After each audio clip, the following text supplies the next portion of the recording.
মুসলিমিন দূরে দাঁড়াইয়া ঘটনা শুনতেছেন। খলিফাতুল মুসলিমিন কয়, এই আল্লাহর বান্দির ভিতরে আমার মাওলার ভয় কেমন। ওরে যে যাকে চিনে সে তাকে মানে। ওরে খলিফাতুল মুসলিমিন মেয়েটাকে চিনতে বাকি রাখলেন না। এই মেয়েটার সাথেই নিজের সন্তান আব্দুল্লাহকে এই মেয়ের সাথে বিবাহ বন্ধনে আবদ্ধ করে দিলেন। জোরে কোন সুবহানাল্লাহ। ওরে মা ভালো হইলে সন্তান ভালো হয়। কথা কয় না কথা কন না কে? আজকে আমার মা বোনেরা, ও কলিজার যুবক, কেমন একটা মেয়ে ঘরে আনো যেই মেয়ের মধ্যে দিন নাই। এরে আমার বন্ধুরা, ও কলিজার যুবক, খালি সৌন্দর্যের পিছনে দৌড়াইও না। এমন একটা মেয়ে তুমি ঘরে আনো যেই মেয়েটা আমার আল্লাহকে ভয় করে। ওই মেয়ের গর্ভে আমার আল্লাহ নেককার সন্তান দান করবেন। কথা বলেন ঠিক কিনা? খালি সৌন্দর্যের পিছনে দৌড়াইও না। দেখবা সুন্দর দেখে আনবা, কয়েকদিন পরে দেখবা বউ নাই। কথা হয় না? কথা বলেন না কেন? যত সমস্যা তো এখানে। এজন্য নবী বলেন, বিবাহের ব্যাপারে চারটা জিনিস বরাবরই করো, তবে প্রধানটা হলো দিন প্রাধান্য দাও। দেখো কার মধ্যে দিন আছে। এই দিনওয়ালা একটা দিনদারিত্ব মহিলা ঘরে আনো, তোমার সংসারটা জান্নাতের বাগানে পরিণত হয়ে যাবে। একটু জোরে কন্যা সুবহানাল্লাহ। এই জন্য ভাইয়েরা আমার, মা যেমন সন্তান সেমন। ইতিহাস সাক্ষী দেয়, ওমর ইবনে আব্দুল আজিজ রাহমাতুল্লাহি আলাইহি এত বড় একজন বাদশা ছিলেন, খলিফাতুল মুসলিমিন, যাকে সানি ওমর বলা হয়। যার জামানা এমন জামানা, এই জামানাটা কেমন বলে, বাঘ আর হরিণ এক ঘাটে পানি খায়। বাঘটা হরিণের দিকে হিংস্র ভাবে তাকানোর সুযোগ পায় না। একটু জোরে কন্যা সুবহানাল্লাহ। যার মর্যাদার কথা এত বেশি এত বেশি, মা যেমন তাকওয়াবান, সন্তানও কেমন তাকওয়াবান। খেয়াল করেন, ওমর ইবনে আব্দুল আজিজ রাহমাতুল্লাহি আলাইহি ঘটনা পাওয়া যায়। স্ত্রী সন্তানেরা বলতেছে, বাবা 2-3 দিন পরে ঈদ, ঘরে আমাদের নতুন কাপড় নাই। কি নাই? কথা কন না কি নাই? খলিফাতুল মুসলিমিনের সন্তানদের ঘরে নতুন কাপড় নাই, যেটা পরে ঈদ করবে। ঈদের সময় সবারই মনে একটু নতুন কাপড় পরার বাসনা জাগে কি জাগে না? কথা বলেন, জাগে কি জাগে না? এটা ফরজ ওয়াজিব না, তবে জাগে। নতুন কাপড় পরে একটু পরিষ্কার পরিচ্ছন্ন কাপড় সবারই পরতে মন চায়, এটা সুন্নাত। এখন সন্তানেরা কয়, দেখেন খলিফা কিন্তু ঘরের মধ্যে নতুন কাপড় নাই। আর আমগো জাহানের অবস্থা কি, আমগো বাংলাদেশের অবস্থা কি? প্রধানমন্ত্রীর বাড়ির গেটের দারোয়ান 400 কোটি টাকার মালিক। কথা হয় না কে? এরা প্রধানমন্ত্রীর বাড়ির গেটের দারোয়ান যদি 400 কোটি টাকার মালিক হয়, তাহলে প্রধানমন্ত্রীর হালাত। কথা কয় না কে? এদেশের লক্ষ কোটি কোটি টাকা গরিবের টাকা মেরে দিয়ে বিদেশে পাচার হয়েছে। কথা কয় না কে? এদেশের টাকা যুবকেরা মারছে। যাদের পিছনে দৌড়াইছো এরা হলো সমাজের সবচাইতে ঘৃণিত ব্যক্তি। এরা এত নিচু কাজ করে যে একটা কুকুর পর্যন্ত ওই কাজ করতে পারে না। কথা বলেন ঠিক কিনা? সব কিছুর মূলে একটাই অভাব, আল্লাহর ভয় নাই। কথা বলেন ঠিক কিনা? আল্লাহর ভয় নাই। এদেশের প্রত্যেকটা মানুষ যদি তাকওয়াবান হয়ে যাইত, প্রত্যেকটা সেক্টরের আল্লাহর বান্দারা যদি তাকওয়ার মেডিসিন অবলম্বন করত, কলিজার মধ্যে ঢুকাইতো, আমার সোনার বাংলাদেশে কোনো চুরি থাকতো না, কোনো আহাজারি থাকতো না, কোনো বাটপাড়ি থাকতো না, কোনো লুণ্ঠন থাকতো না, কোনো চাঁদাবাজি থাকতো না। কথা বলেন ঠিক কিনা? সোনার বাংলাদেশ হয়ে যাইত। এজন্য এমন ব্যক্তিকে ক্ষমতার আসনে আমরা দেখতে চাই যারা কাকে ভয় করে। যারা কোন কাকে আর কারা আল্লাহকে ভয় করে? আল্লাহ স্পষ্ট কোরআনে বলে দিয়েছেন, ইন্নামা ইয়াখশাল্লাহা মিন ইবাদিহিল উলামা। বলে একমাত্র আল্লাহকে ভয় করে উলামায়ে কেরাম। কথা বলেন ঠিক কিনা? এই জন্য ভাবার আমার নেতা নির্বাচন করতে ভুল করবেন না। ওই লোকটাকে নেতা মানবেন যেই লোক আমার আল্লাহকে ভয় করে, যদি এমন লোককে নেতা মানতে পারেন ওই দেশ সুরক্ষিত থাকবে, ওই দেশ লুণ্ঠন থেকে, চাঁদাবাজি থেকে, গরিবের হক মারা থেকে ওই দেশ নিরাপদ থাকবে, সোনার বাংলাদেশ হয়ে যাবে। কথা বলেন ঠিক কিনা? এখন এই ওমর ইবনে আব্দুল আজিজের কথা বলতেছিলাম, আপনাদের কি কষ্ট হচ্ছে নাকি? অল্প সময় দোয়া করে দেবো ইনশাআল্লাহ। তো ওমর ইবনে আব্দুল আজিজের কাছে সন্তানেরা যা কয়, বাবা নতুন কাপড় তো পরতে মনে চায়, তো একটু পরিবার একটু আপনি বাইতুল মাল থেকে কোষাধ্যক্ষ যে আছে, কেশিয়ার যে আছে, 1 মাস অগ্রিম বেতন নিয়ে নেন। কি কয় 1 মাস অগ্রিম বেতন নিয়ে নেন। ওমর ইবনে আব্দুল আজিজ রাহমাতুল্লাহি আলাইহি কোষাধ্যক্ষের কাছে যাইয়া আসলে দেখছে নতুন কাপড় সবাই পরতে চায়, সামনে ঈদ, 1 মাস অগ্রিম বেতন নেই। এবার মুহাফিজের কাছে যাইয়া, কোষাধ্যক্ষের কাছে যাইয়া ওমর ইবনে আব্দুল আজিজ ডাক দিয়া কয়, ভাই আর কয়েকদিন পরে ঈদ, নতুন কাপড় কিনে দেব সন্তানদের, আমার কাছে কোনো টাকা নেই, আপনি 1 মাস অগ্রিম বেতন আমাকে দিয়া দেন, আমি তো আসি, সমস্যা নেই, আমি এই 1 মাসের টাকা দিয়ে আমার সন্তানদেরকে নতুন কাপড় কিনে দিব। এবার কোষাধ্যক্ষ মুহাফিজ সাহেব ডাক দেয়া কয়, ও খলিফাতুল মুসলিমিন, আপনি 1 মাসের অগ্রিম বেতন নিবেন, আমার কোনো বাধা নাই, তবে আমার একটা শর্ত আছে। বলে কি শর্ত? বলে আপনি যে আমাকে আমানতদারিতা শিখাইছেন, এই আমানতদারিতার মধ্যে থেকে আমি বলতেছি, ও খলিফাতুল মুসলিমিন, আপনি 1 মাসের অগ্রিম বেতন নিবেন, আপনি জামিন হিসেবে আর একটা লোকের স্বাক্ষর আমারে দেওয়ান।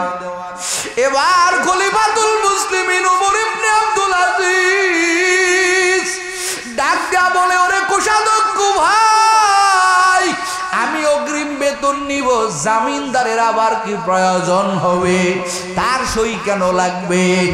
এবার মুহাফিজ সাহেব ডাক দিয়া বলে, খলিফাতুল মুসলিমিন, ও খলিফাতুল মুসলিমিন, আল্লাহ না করুক, আল্লাহ না করুক, ওরে আজকে রাতে যদি আপনার ইন্তেকাল হয়ে যায়, ওরে আপনি তো 1 মাস চাকরি করেন নাই, টাকাটা অগ্রিম নিয়ে নিলেন, এই টাকাটা আমাকে আবার কে ফেরত দিবে?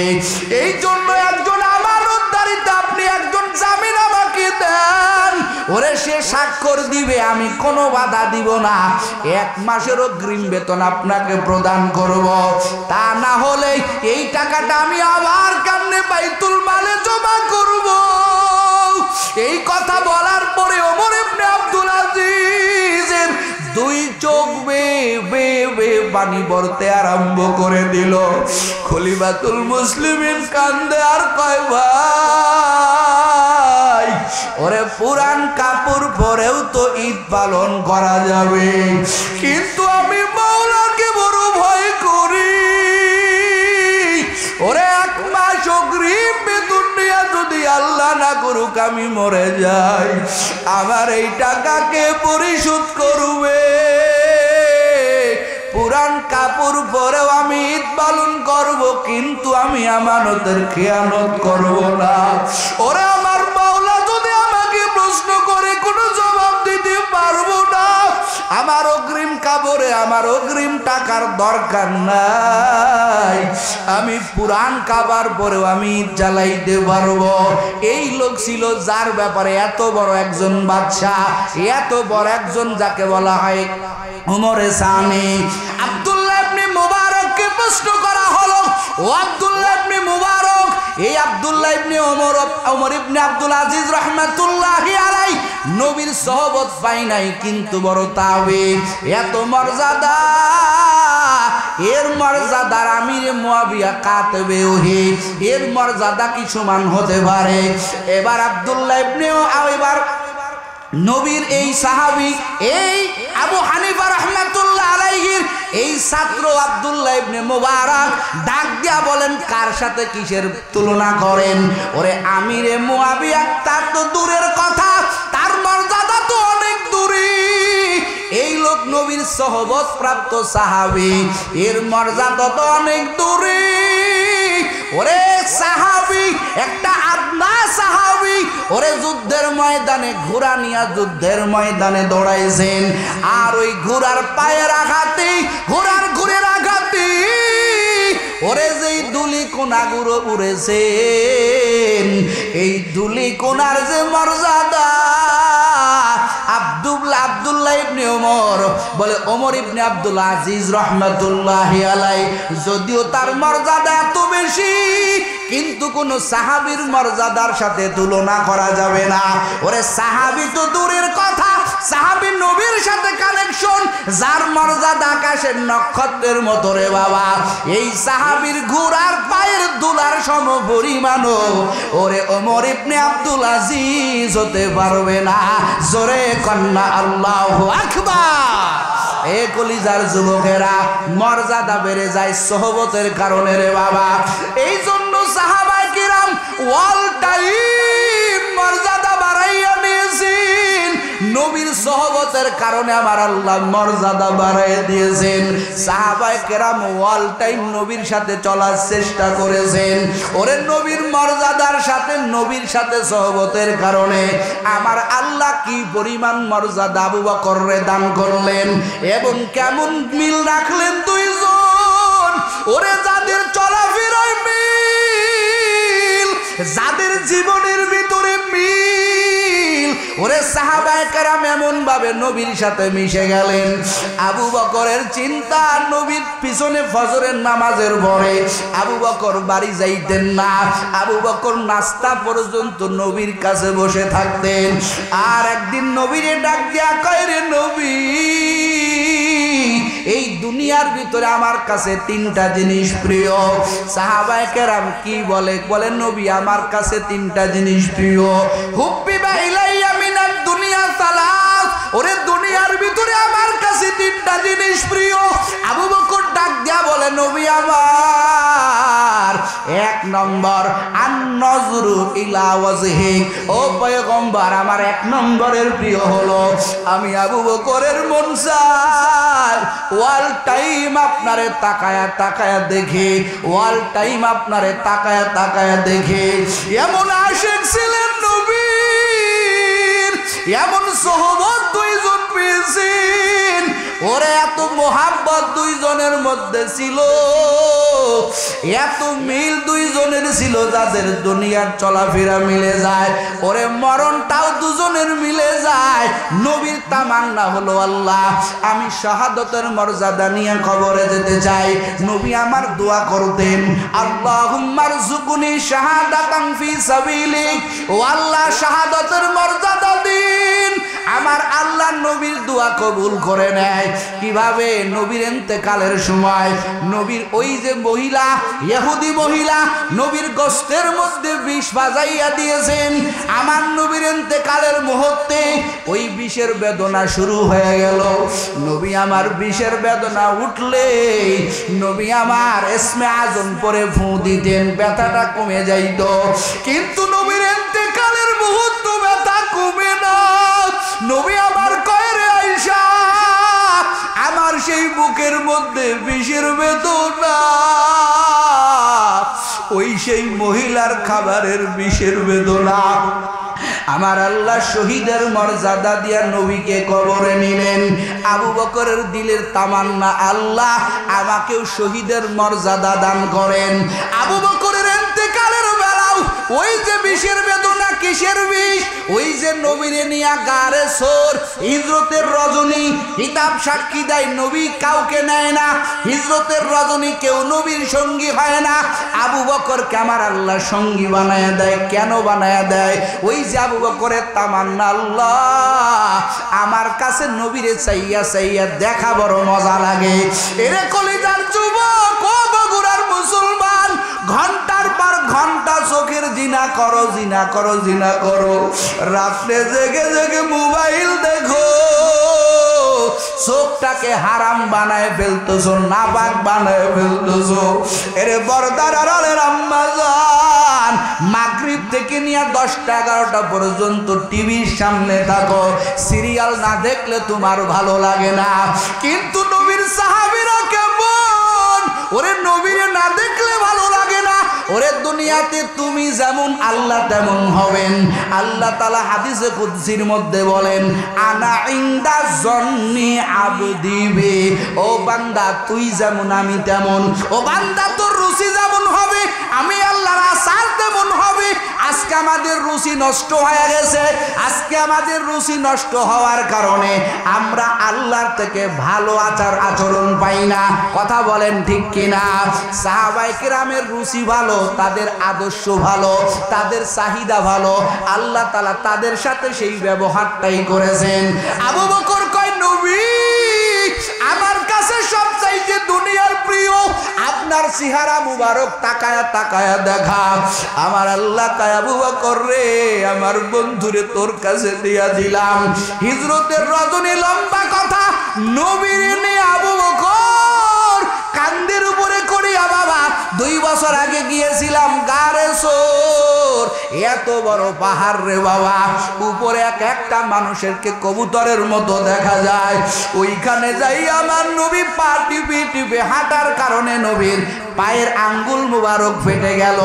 আবু বকর ব্যান্ডেজ করে কয়, নবী আপনি একা একা উঠবেন না, আমার কান্দে উঠেন, আপনাকে কান্দে করে আমি এই পাহাড়ে উঠবো। একটু জোরে বলেন না আল্লাহু আকবার। নবীরে কান্দে নিয়ে আবু বকর ওঠে। গর্তের মধ্যে নামার আগে আবু বকর কয়, নবী ফাইনাল ডিজিগনেশন আপনাকে আগে দিব, তারপরে ঢুকবেন। আবু বকর আগে ঢুকে কেমন আসে, কেমন নবীর পাগল, সব গর্তগুলো আবু বকর চাদর ছিঁড়ে ছিঁড়ে ছিঁড়ে ওই গর্তের মুখগুলো বন্ধ করে দেয়। এবার নবীরে ডাক দেয়, নবী আসেন। নবী গর্তের মধ্যে ঢুকলেন। ইতিহাস আপনারা জানেন, নবী আবু বকরের উরুর উপরে শুয়ে বললেন। এবার আমার আল্লাহ কয়, আবু বকর রে তোর দিলের চাহিদা হলো আমার হাবিব রে তাকাইয়া তাকাইয়া দেখা।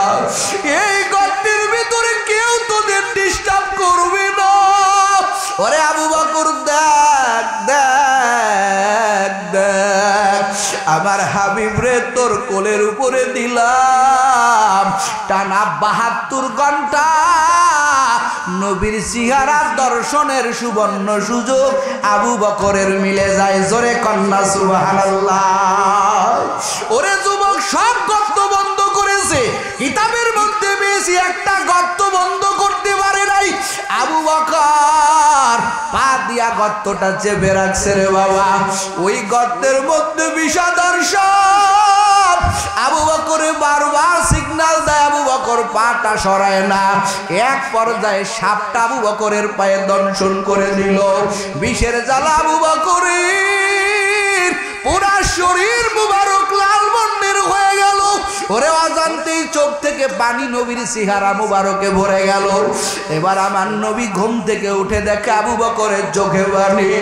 আবার নবী কয়, রে আবু বকর কেন তুমি কান্না করো? বাড়ির কথা কি মনে পড়ছে রে আবু বকর? নবীরে কয়, আবু বকর পয়গম্বর বাড়ির কথা মনে করে কান্না করি না, সাপের বিষের যন্ত্রণা সহ্য করতে পারি না। ও নবী, সাপ আমার দংশন করেছে। নবী আমার তাড়াতাড়ি থুতু লাগাইয়া দেওয়ার সাথে সাথে আবু বকরের পায়ের সাপের বিষ আমার আল্লাহ মুহূর্তের মধ্যে আমার আল্লাহ পানি বানাইয়া দিছে। জোরে কন্যা আল্লাহু আকবার। এবার আমার নবী সাপকে ইশারা দেয়, গর্তের মধ্যে থেকে উঠে যায়। সাপ আমার নবীর নিয়ে বিনিয়ে বলে, নবী আমাকে রাগ করবেন না, আমি 1000 বছর ধরে এই গর্তের মধ্যে আপনার দিদারের জন্য অপেক্ষা করতেছি। একটু জোরে বলেন আল্লাহু আকবার।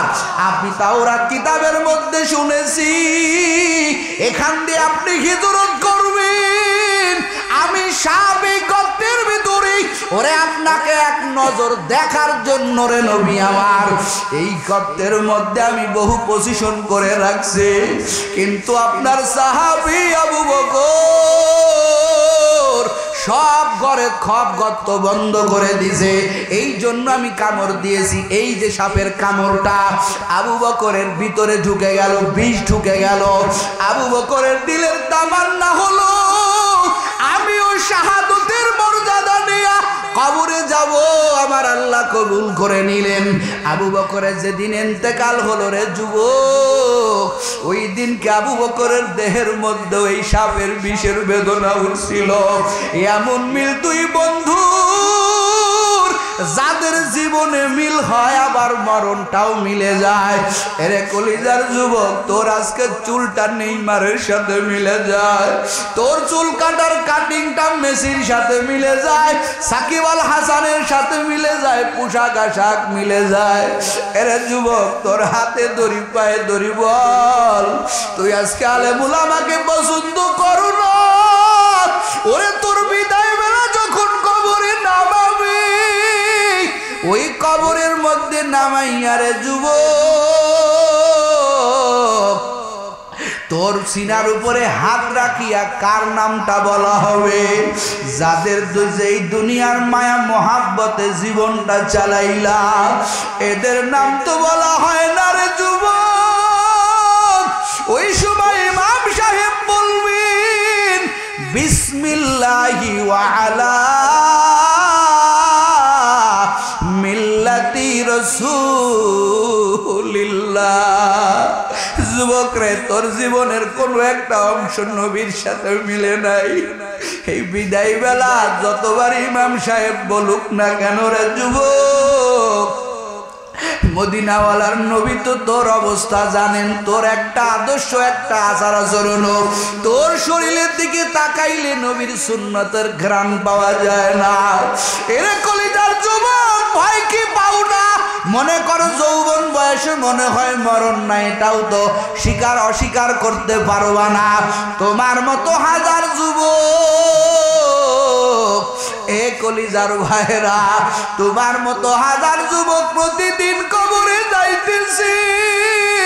এই জন্য যুবক, মিল যদি রাখা লাগে নবীর সাথে মিলাইয়া দাও, উলামায়ে কেরামের সাথে মিলাইয়া দাও। তোমার মর্যাদা আমার আল্লাহ বাড়াইয়া দিবে। আবু বকরের মর্যাদা আমার আল্লাহ বাড়াইয়া দিছে, শুধুমাত্র কেবলমাত্র জীবন আর মরণে না।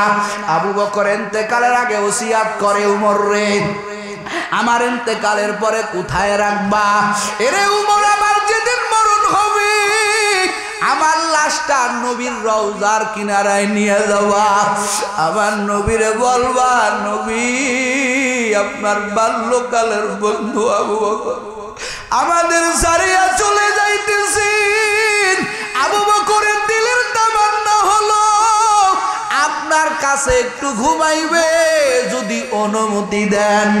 আবু বকর উমরে ডাক দেয়া ওসিয়াত করে, উমর রে, নবী যদি অনুমতি দেয় তাহলে নবীর রওজার কিনারায় আমার কবরটা খনন করবি, আর যদি অনুমতি না মেলে তোদের যেখানে মনে চাই সেখানে দাফন করবি।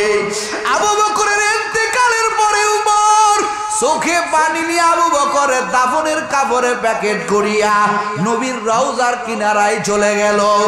নবীর রওজায় কিনারায় যাইয়া ওমর ডাক দেয়া কয়, রে নবী,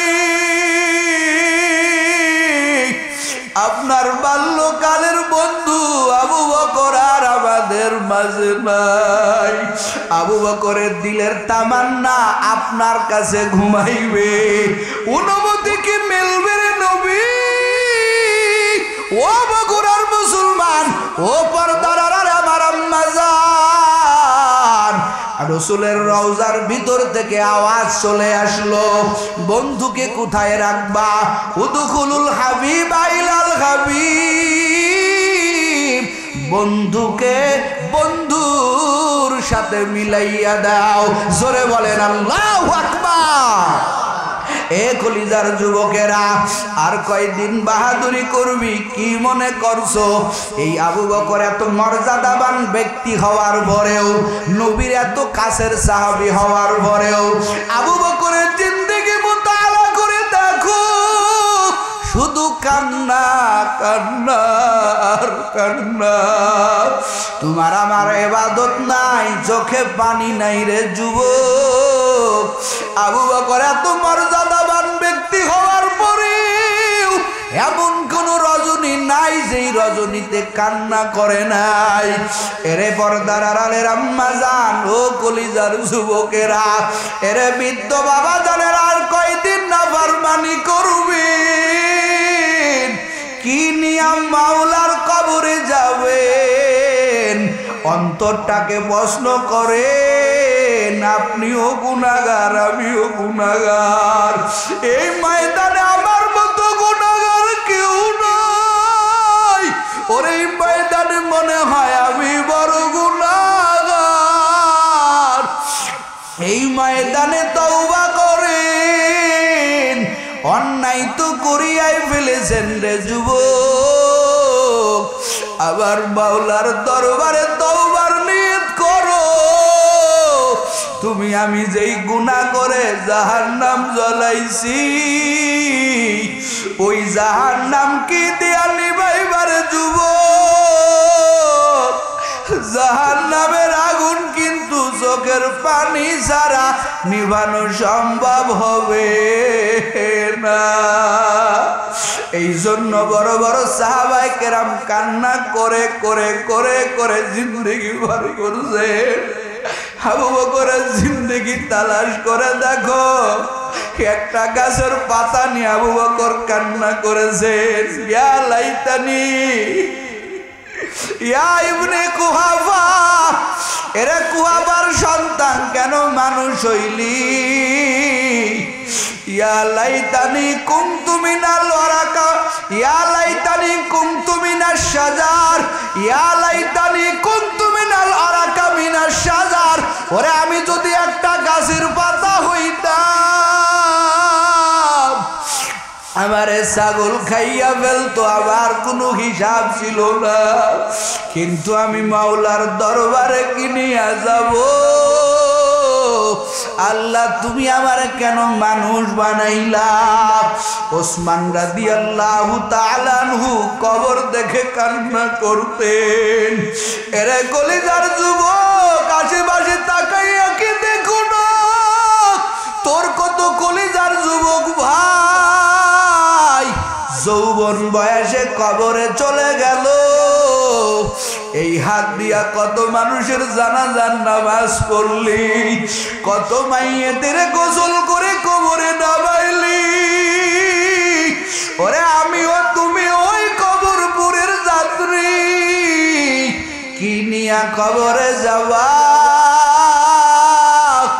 তোমাদের এলাকারই তো সন্তান আবু সাইদ কোনদিন কল্পনা করেছিল না, ওরে আমি যৌবন বয়সে কবরে চলে যাব।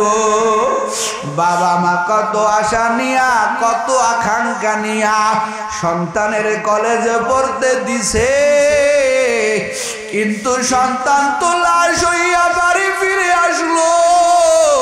ওই দিনকের ভিডিও দেখছিলাম, আবু সাইদের বাবা, তোমাদের রংপুরের ছেলে আবু সাইদের বাবা অ্যাম্বুলেন্স যখন বাড়িতে ঢুকলো, একটা চিৎকার দিয়ে আওয়াজ দিল, আমার বাবা কই? আমি আর কারে বাজান কয়া ডাকবো? এরে কলিজার যুবক, আর অন্যায় করিস না। আমার মাওলার সাথে আর নাফরমানি করিস না রে যুবক। দুনিয়াতে তুমি আমি একটা মশার কামড় সহ্য করতে পারি না, জাহান্নামের কঠিন আগুন দুনিয়ার আগুনের মতো না রে যুবক। নারুল্লাহিল মুকাদাতুল্লাতি তাত্তালিউ আলাল আফিদা। জাহান্নামের আগুন কেমন হবে রে যুবক?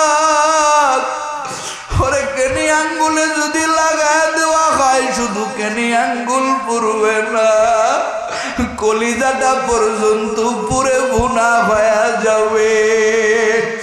ওই জাহান্নামের আগুন তুইও গুনাহ করে জ্বলাইছো, আমিও গুনাহ করে জ্বলাইছি, এই জন্য চোখের পানি বাড়াও।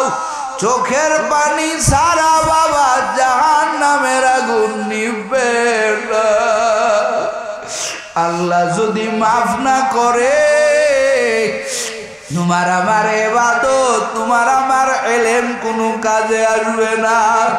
আমি মাঝে মাঝেই বয়ানে বলি, আবু হুরায়রা রাদিয়াল্লাহু তাআলা আনহু নবীর ওই হাদিসটা বলতে যায় আর বেহুশ হয়ে যায়।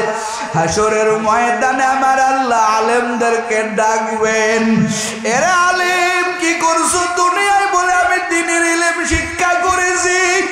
আল্লাহ বলবেন, এরে আলেম, এরে ওয়াইস, তোর বয়ানটা তো আমি আল্লাহর জন্য হয় নাই, তোর ইলম শিক্ষা করাটা তো আমি আল্লাহর জন্য হয় নাই।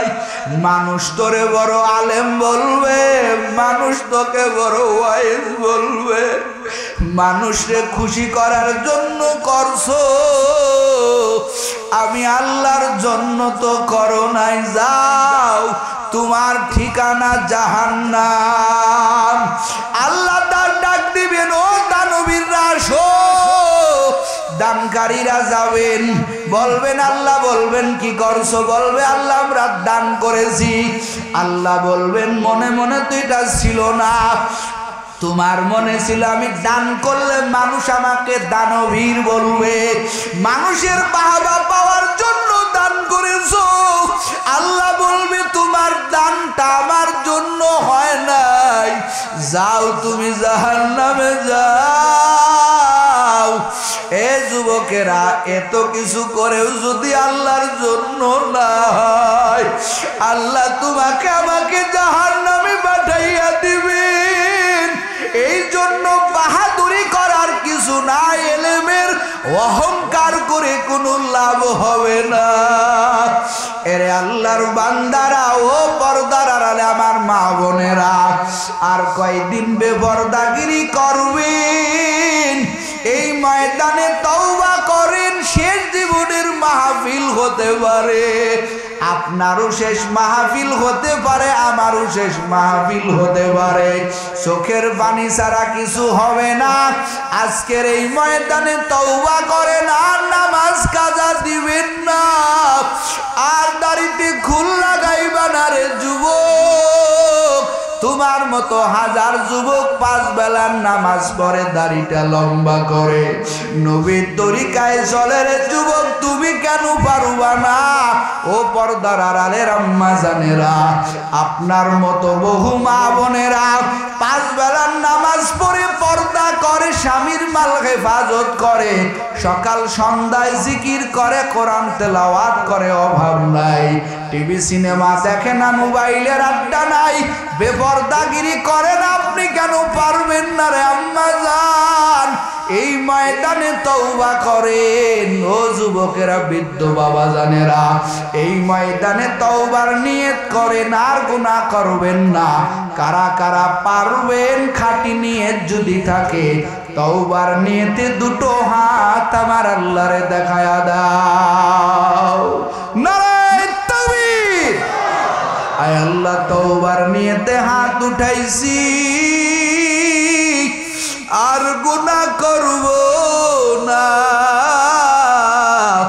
আর তোমার নাফরমানি করব না রে আল্লাহ। বহুত সময় চলে গেছে নাফরমানিতে, তুমি না বলছো, তোমার নবী বলছে, আত-তাইবু মিনাজ যামবি কামান লা যামবা লা। তওবাকারীর কোনো গুনাহ থাকে না রে আল্লাহ। সকাল বেলায় আজরাইলের সাথে মোলাকাত হয়ে যেতে পারে, তওবার নিয়তে হাত উঠাইলাম, আল্লাহ আপনি আমাদের প্রত্যেকেরই তওবাতুন নসুহা করে আল্লাহ আমাদের বাড়ি যাওয়ার মতো তৌফিক আল্লাহ আমাদের সবাইকে, বক্তা শ্রোতা সবাইকে বাড়ি যাওয়ার মতো তৌফিক আল্লাহ দান করেন। বলেন আমিন।